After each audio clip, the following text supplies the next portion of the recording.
Muraho neza nshuti zacu. Uyu munsi turaganira ku ngingo nshya kandi y'ingenzi cyane. Ese Pi Network ni impano nshya y'ifaranga rya digitali rigenewe abakene cyangwa ni inzozi zidafite ishingiro? Ni ikibazo gikomeye kandi abantu benshi ku isi barakibaza. Pi Network ni cryptocurrency ariko itandukanye cyane n'izindi mwamenyereye nka Bitcoin cyangwa Ethereum. Ntukeneye mudasobwa zihenze cyangwa amashanyarazi menshi ngo ukore mining. Aha, telefone isanzwe irahagije kandi kuri buri wese, yaba ari mu cyaro cyangwa mu mujyi, ashobora gutangira kuyikoresha.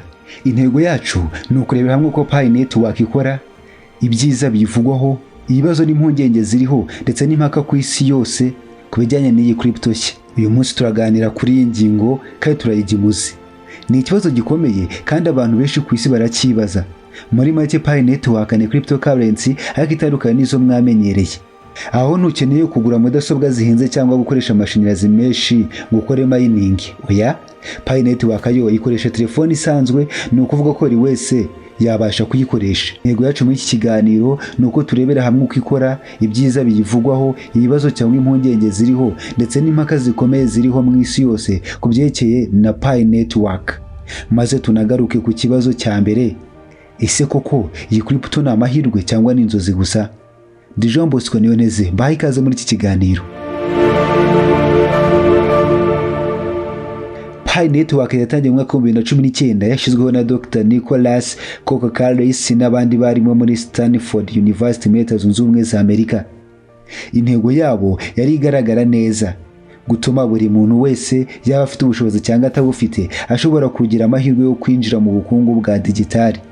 Niba urebye Bitcoin cyangwa Ethereum, usanga bikenera amafaranga menshi cyane kugira ngo ubigure cyangwa ubyinjiremo. Ariko Pi Network yifuje ko n'umuntu uri mu cyaro ufite telefone isanzwe ashobora kuba igice cy'iri tsinda rya blockchain. Ariko siko rite? Reka tubisobanure. Abantu bakoresha application yitwa Pi Network kuri telefone zabo. Iyo umaze kwiyandikisha uhita uba nk'umucuruzi cyangwa se miner. Ariko ahantu bikora uko twamenyereye, ntugomba guhora ukeneye amashanyarazi cyangwa gukoresha mudasobwa ikomeye.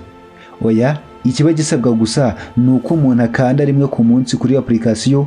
Ibyo bikaba bihagije kugira ngo akomeze gucukura Pi mining, nta kindi kiguzi bisabye.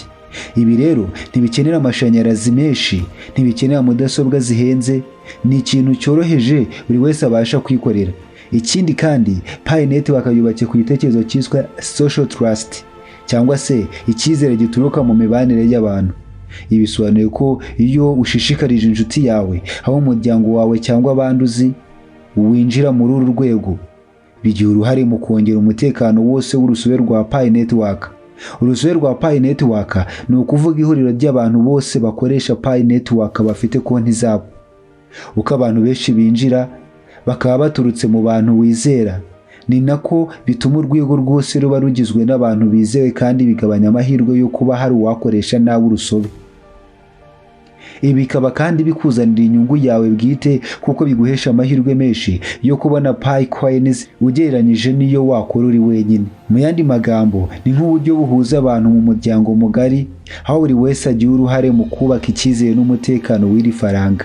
Pi Network ni umwe mu mishinga y'ifaranga rya digitali cryptocurrency ukomeje kuvugisha benshi ku isi. Bamwe bayifata nk'intangiriro nshya y'iterambere kuko ifite ibintu byinshi bigiye idasanzwe ugereranyije na za crypto zisanzwe tuzi. Icya mbere, Pi Network yorohereza buri wese kwinjira mu isi ya crypto. Mu gihe kugira ngo umucukuzi wa Bitcoin cyangwa Ethereum bisaba gukoresha mudasobwa zihenze cyane, amashanyarazi menshi ndetse no kugira ubumenyi bwimbitse mu ikoranabuhanga, Pi Network yo ntabwo ibisaba. Ukeneye gusa telefone isanzwe, smartphone, ugashyiramo application, hanyuma ukajya ukanda rimwe ku munsi. Ibi bituma umuturage wo mu cyaro utabasha kwigurira ibikoresho bihenze cyangwa udafite amashanyarazi ahoraho ashobora nawe kuba igice cy'isi ya blockchain. Icya kabiri, Pi Network ifasha guhuza abantu benshi hirya no hino ku isi. Ikabubakira umuryango cyangwa urusobe community rukuru umunsi ku wundi. Ukoresheje uburyo bwa social trust, buri mukoresha ahabwa amahirwe yo kongera amafaranga ye ya Pi igihe cyose yazanye abandi bashya. Ibi bituma habaho umuryango mugari, aho abantu batandukanye bava mu bihugu byose ku isi bahurira kuri uru rubuga.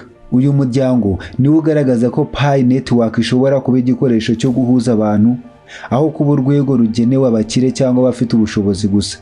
Icya gatatu, Pi Network ishobora kugabanya icyuho kiri hagati y'abafite n'abadafite amahirwe. Twese tuzi ko isoko rya crypto ryagiye rigaragaramo abantu bafite ubushobozi bwo gushora amafaranga menshi bagashobora gucuruza Bitcoin cyangwa izindi crypto zikomeye. Abadafite ayo mahirwe basigara inyuma. Ariko Pi Network yo yaje nk'uburyo bushya bwo kureba abantu bose. Ni nk'ifunguro ritangiye kugaburirwa abantu bose, aho wari udashoboye kugera kuri blockchain nawe ashobora kuyigeramo. Ariko nubwo ibyo byiza byose bishimwa, hari imbogamizi nyinshi ndetse n'impungenge abantu bagaragaza ku bijyanye na Pi Network. Iya mbere, Picoin ntiratangira gucuruzwa ku masoko akomeye ya crypto. Yivuze ko kugeza ubu nubwo abantu benshi bamaze gukusanya Picoins kuri telefoni zabo, nta gaciro gafatika cyangwa kari ku mugaragaro zifite. Ntushobora kuyajyana ku isoko nka Binance cyangwa Coinbase ngo uyagurishe cyangwa ngo uyahindure mu mafaranga asanzwe. Ibi bituma abantu bibaza koko niba Pi izagera aho igira agaciro cyangwa niba bizasigara ari nk'inzozi gusa. Icya kabiri, uburyo bwo gushishikariza inshuti kwinjira muri Pi Network bwagiye bugibwaho impaka. Abantu bamwe babona ko bisa cyane na network marketing cyangwa uburyo bwa pyramid scheme, aho abantu bashishikariza abandi kwinjira ariko ntihagaragare inyungu y'ukuri izava mu mushinga.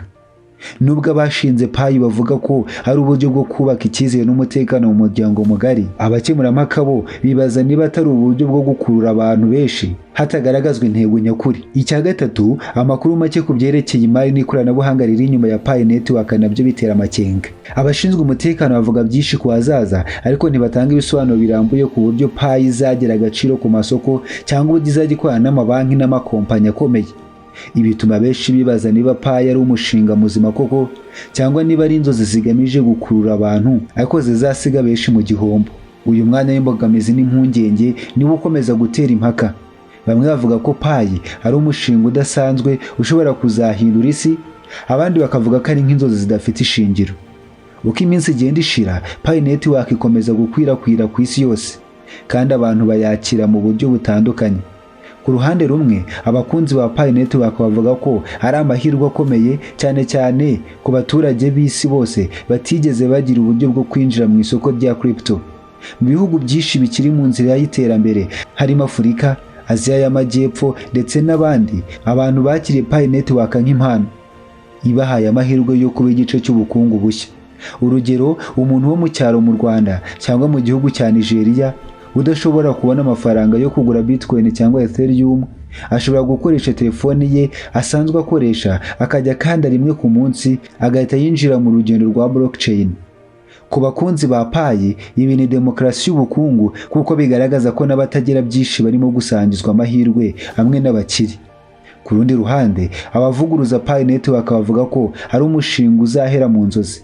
Bavuga ko nubwo abantu benshi bamaze gukusanya Pi coins, nta gihamya gihari cy'uko zizahabwa agaciro ku masoko mpuzamahanga, kubera ko kugeza ubu nta muntu ushobora kuvana Pi kuri telefoni ngo ayigurishe cyangwa yihindure mu mafaranga asanzwe. Benshi bavuga ko ari nk'ifaranga ryo mu nzozi, imaginary money. Hari n'abavuga ko iyi gahunda ishobora kuba uburyo bwo gukurura abantu ariko ntibafate inyungu zifatika. Bityo rero, Pi Network imeze nk'ikibuga cy'inyunganizi aho buri wese agira icyo yongeraho. Bamwe barayishimira, abandi bakayibazaho byinshi. Iyo ugereranyije Pi Network na cryptocurrencies zisanzwe nka Bitcoin cyangwa Ethereum, ubona itandukaniro rikomeye. Icya mbere, Bitcoin ikenera ibikoresho bihenze cyane. Kugira ngo umucukuzi wa Bitcoin ugomba kugira mudasobwa zikomeye, servers, ndetse n'umuriro mwinshi cyane. Ibi bigira ingaruka ku bantu badafite ubushobozi ndetse bigatera n'ingaruka ku bidukikije kuko umuriro ukoreshwa ari mwinshi cyane. Icya kabiri, Pi Network yohereza abantu benshi. Ntibikeneye ibikoresho bihenze, ahubwo ikoresha telefoni isanzwe kandi ntikeneye umuriro mwinshi. Biroroshye kuri buri wese aho ariho hose ku isi.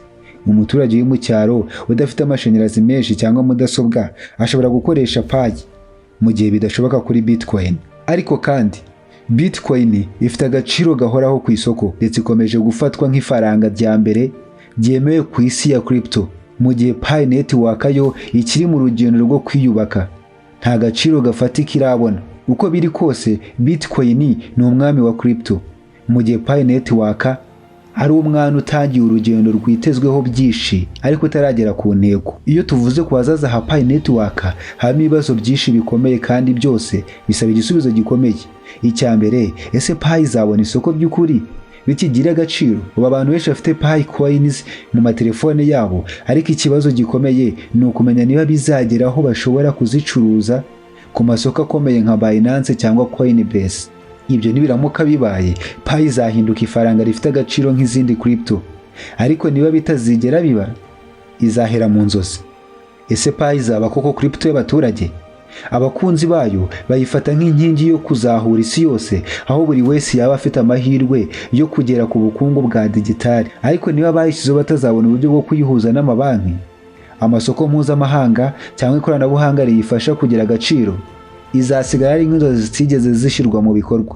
Mu biganiro byinshi ku mbuga nkoranyambaga, abakunzi ba Pi bavuga ko izaba igikoresho cy'iterambere, izagabanya ubusumbane hagati y'abafite n'abadafite amahirwe, ndetse igafasha abaturage bo mu bihugu biri mu nzira y'iterambere kwinjira mu isi nshya y'ubukungu. Abayikemanga bo bavuga ko ibyo ari amagambo meza, ariko ko nta bimenyetso bifatika byerekana ko ibyo bizagerwaho. Muri make, Pi Network iri hagati y'inzozi n'ukuri. Ni umushinga ushobora kuzahindura isi cyangwa ukaba inzozi zigiye kongera gutakaza icyizere cy'abantu benshi. Biragaragara ko Pi Network ikiri mu nzira hagati y'amatsiko menshi n'amakenga menshi. Ku ruhande rumwe, ifatwa nk'impano nshya izafasha abaturage b'isi yose, cyane cyane abakene n'abatagira ubushobozi bwo kugura Bitcoin cyangwa izindi crypto zisanzwe. Ku rundi ruhande, abashidikanya bavuga ko ari inzozi zishobora gusiga benshi mu gihombo, cyane cyane n'ibitazigera igira agaciro ku masoko akomeye. Ikibazo gikomeye gisigara ni iki: ese Pi Network izaba ko ifaranga rya digitali rihindura ubuzima bw'abatishoboye, cyangwa ni izindi nzozi zisanga abantu benshi bataye igihe n'icyizere? Niyo mpamvu dukangurira buri wese kugenzura neza amakuru, kutajya mu byemezo byihuse byo kwiringira umushinga utaragaragaza neza ibisubizo byuzuye, ndetse no gukomeza kwiga ku buryo isi ya crypto ikora. Ahazaza ha Pi Network hazagaragaza ukuri, ariko uyu munsi ni igihe cyo gutekereza neza, gushishoza, no kudapfa kwirukira mu cyitwa amahirwe nta shingiro. Ahantu ho gukura amakuru n'ahandi hatandukanye, hamwe muri ho ni ahangaha. Niyo mpamvu tukurarikira gukurikirana ibiganiro byacu bya buri munsi, kuko amakuru tubagezaho buri munsi ari amakuru yizewe. Nitwa Jean Bosco Niyonteze, ndabashimiye yuko mwakurikiranye iki kiganiro cyose. Mukomeze gukurikirana n'ibindi biganiro tubategurira buri munsi. Tuba twiteguye kubagezaho amakuru mashyashya. Turabifuriza guhirwa mu byo mukora byose bishingiye ku makuru yizewe.